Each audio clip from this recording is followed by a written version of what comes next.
खामोश क्यों है सारे, क्यों खामोशी का ये पैरा है, इंसान पहने हुआ क्यों है वानियत का चेहरा है, निकलना पड़ेगा चाहे दलदल जितना गहरा है, कानून से क्या होगा जब कानूनी अंधा बहरा है। एक पीड़ से ही पूछो कितने वक्त से वो सह रहा है, अपने दिल की चुप्पी को न जाने किस से वो कह रहा है।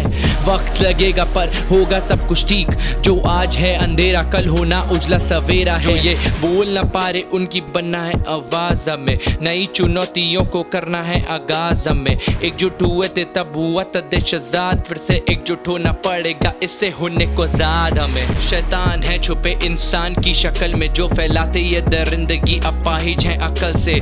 सच्ची सारी बातें और इस बातों में कोई घूस नहीं, क्यों इंसान ही इंसान से या जिस जग में महफूज। ये है काला सच, काली सच्चाइयों सा काला राज, काला सच, काली सच्चाइयों सा काला राज, काला सच। यहाँ ना देता कोई किसी का साथ, काला सच, काला सच।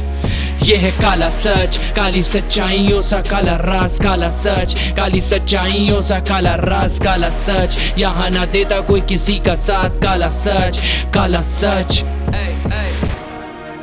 हम लोग याद करते हर साल उन सारे सेनानी को जिन्होंने देश के खातिर अपना जीवन गंवाया था, पर ना याद रखते उन देश की बेटियों को जिनको दरिंदों ने खुलेआम गला दबाया था।